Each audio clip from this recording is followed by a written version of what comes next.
É hora de juntar todos os 3 fãs de Tron do mundo para assistir o terceiro filme da franquia.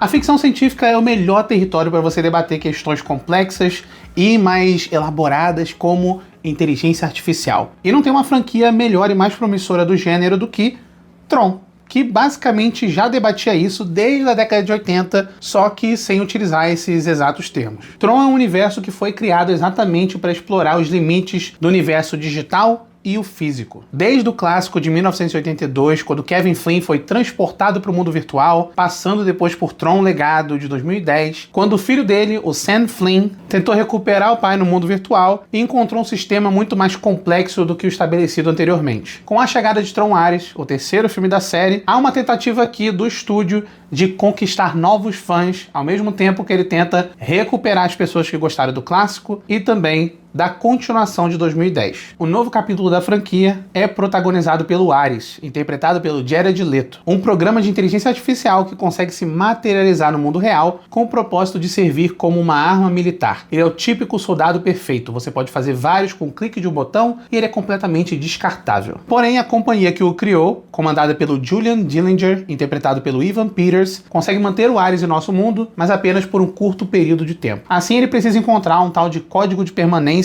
que vai fazer com que ele finalmente faça parte do mundo real. Mas esse código acabou de ser descoberto e está nas mãos da Eve Kinn, interpretada pela Greta Lee, a principal concorrente do Julian e a presidente da Encom, a mesma empresa da qual o programador visionário Kevin Flynn fez parte, foi demitido, tentou hackear e acabou entrando no mundo digital do primeiro filme Tron. Tem uma grande dúvida por parte do público quanto à continuidade da franquia. Esse filme é um reboot? É um remake? É uma continuação? Então eu já vou te afirmar aqui que, na verdade, é uma continuação, mesmo que não seja completamente direta, de Tron, o Legado. Porque ele vai introduzir novos elementos, novos conceitos, novos personagens, mas ao mesmo tempo ele vai trazer coisas que foram introduzidas em filmes anteriores. Ele não vai te explicar muito sobre elas, ainda que o filme tenha muito diálogo expositivo, alguns conceitos e regras básicas do universo de Tron, o filme já vai esperar que você entenda. Então, se você tiver pelo menos uma certa familiaridade com a mecânica de Tron, você vai conseguir entender muito bem Tron Ares.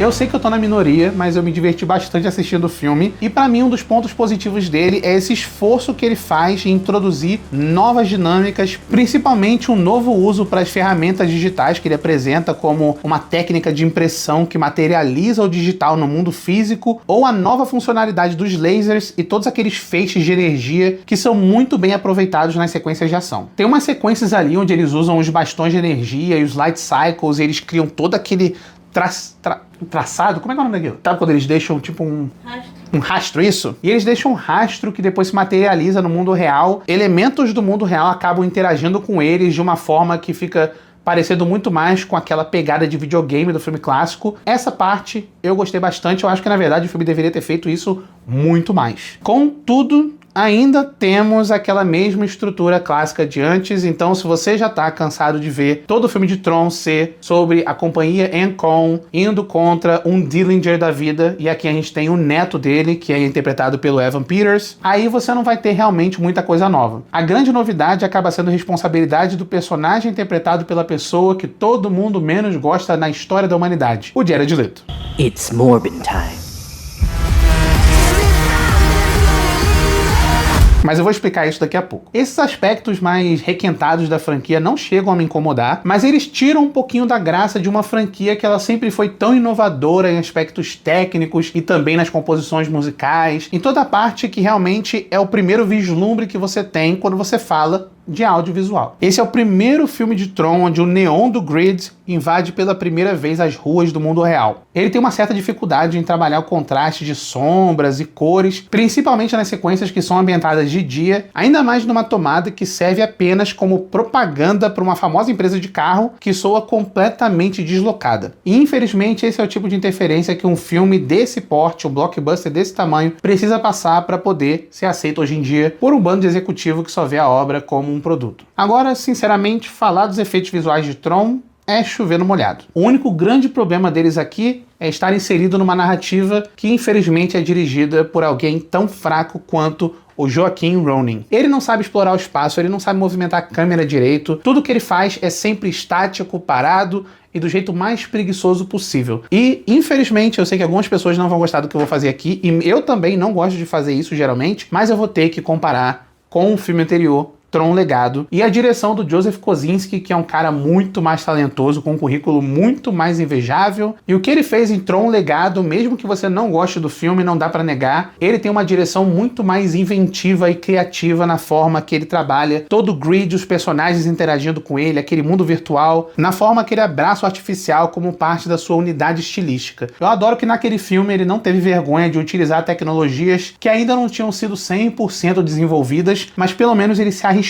Ele usou lá, por exemplo, o rejuvenescimento digital no Jeff Bridges. Eu sei que na época criou uma certa dissonância entre o personagem dele e os outros personagens humanos, mas se você for ver na proposta de Tron, que é pra ser esse mundo virtual, e esse personagem ele é pra ser uma coisa mais distorcida, uma outra interpretação daquele mundo, eu acho que caiu como uma luva. E eu também adoro toda a estética plástica do filme dele, que faz todo sentido com a premissa de Tron, e ainda dá aquele charmezinho único que contrasta bem melhor com os elementos humanos e o mundo real. É muito melhor do que o Joaquin Ronin faz aqui, onde ele tenta deixar tudo com uma identidade visual mais padronizada, sanitizada e sem graça.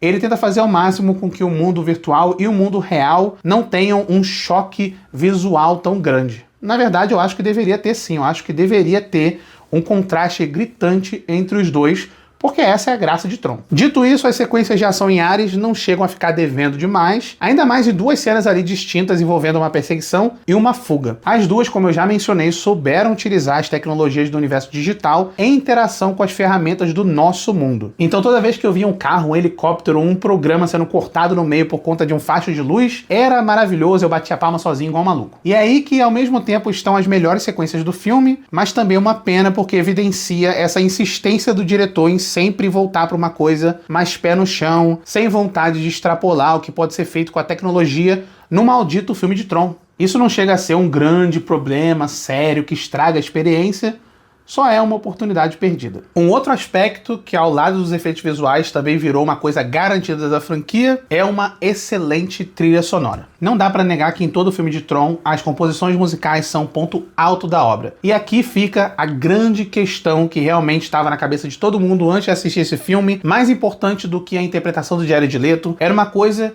que já estava sendo questionada desde o título do filme. Se você visse em qualquer pôster, qualquer lugar, você via lá, Tron Ares, trilha sonora do Nine Inch Nails. Aí vem a grande pergunta: a trilha do Nine Inch Nails para Tron Ares é tão boa, se não melhor, do que o Daft Punk fez em Tron Legado? A resposta simples é não, mas se você chegasse para mim e pedisse para eu escolher a banda perfeita para ser sucessora de Daft Punk num novo filme de Tron, eu iria apoiar 100% o Nine Inch Nails. Eles são uma banda que eu amo, eu escuto há mais tempo que o próprio Daft Punk. Eu adoro quando eles começaram a fazer trilha sonora, eles começaram a fazer rede social, trabalhar com David Fincher. Ano passado mesmo, eles lançaram uma das melhores trilhas do ano, que foi a de Rivais, do filme do Luca Guadagnino. Mas nesse caso, não estamos falando do primeiro filme de Tron que vai ter uma grande banda por trás da trilha sonora. Nós estamos falando aqui de uma música que vai ser comparada com o que pode ser considerado por muitos a melhor trilha sonora de qualquer filme de ficção científica. Pra mim, o que o Daft Punk fez em Tron Legado em 2010 é um milagre musical, mas ainda assim eu fiquei muito ansioso pra ver o que a dupla do Nine Inch Nails, o Trent Reznor e o Atticus Ross, iam fazer pra esse filme. E o resultado, mais uma vez, foi uma excelente trilha sonora. Tron Ares é basicamente um clipe de 2 horas e pouca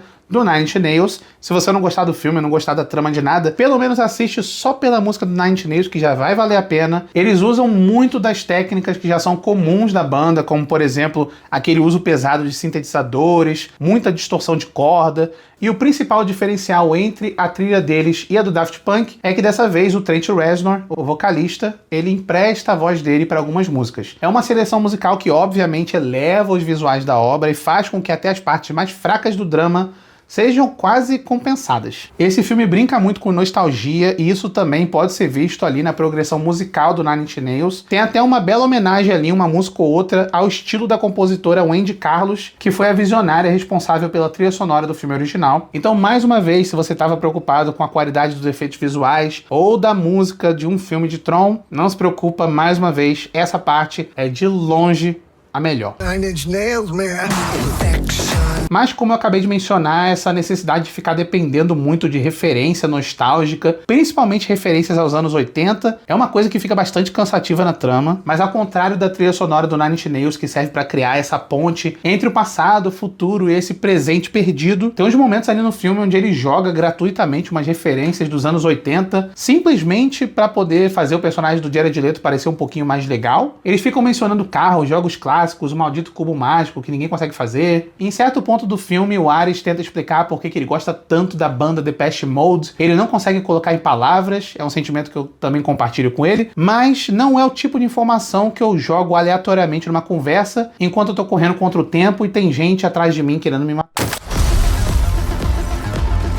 O Jared Leto, assim como grande parte do elenco, tá naquele típico piloto automático. O que até que combina um pouquinho com a proposta do personagem dele, porque ele precisa ser esse programa robótico, sem muitos sentimentos, na verdade descobrindo o mundo. Ele é esse peixe fora d'água, e muito do drama dele vai se desenvolver ao lado da personagem da Greta Lee, que é uma atriz muito mais conceituada, muito mais elogiada, mas todo mundo precisa pagar a renovação da cozinha, então ela sabe interagir muito bem com os atores que servem mais ali como coadjuvantes de alívio cômico. Aqui pelo menos não fica parecendo aquele tipo de filme onde você tem um ator mais conceituado que não consegue interagir muito bem com um ator mais iniciante. Mesmo o Jared Leto e a Greta Lee sendo ali os principais componentes dramáticos, pra mim o Evan Peters é quem mais tá confortável nessa personagem vilanesca dele. Ele se entrega muito mais ao lado caricato e eu acho que ele é o que chegou mais próximo do que a gente tinha dos personagens de Tron, o Legado. Então o personagem dele aqui nesse filme em Tron Ares pode não ser tão bem recebido, mas ele seria uma ótima adição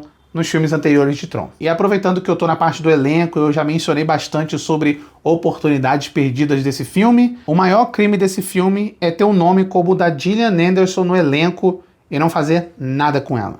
Tron Ares procura reconectar a franquia com o público mais moderno, mas nem sempre ele quer se comprometer com uma coisa que vai além do esperado pela franquia. Ele tem muito estilo, ação de qualidade e a trilha sonora de uma das melhores bandas industriais que já existiu, porém o filme acaba soando muito mais como um reboot disfarçado de continuação. E é por isso que pra mim Tron é uma franquia que ao mesmo tempo é muito revolucionária, muito interessante, tem muitas ideias e conceitos que são bem intrigantes, podem ser bem utilizados, mas nunca são. E eu sinceramente não faço mais ideia com qual público o Tron quer conversar. Dê aquele like no vídeo, se inscreve no canal, ativa o sininho, faça parte do nosso grupo de apoiadores no nosso Apoia-se. Até a próxima, tchau!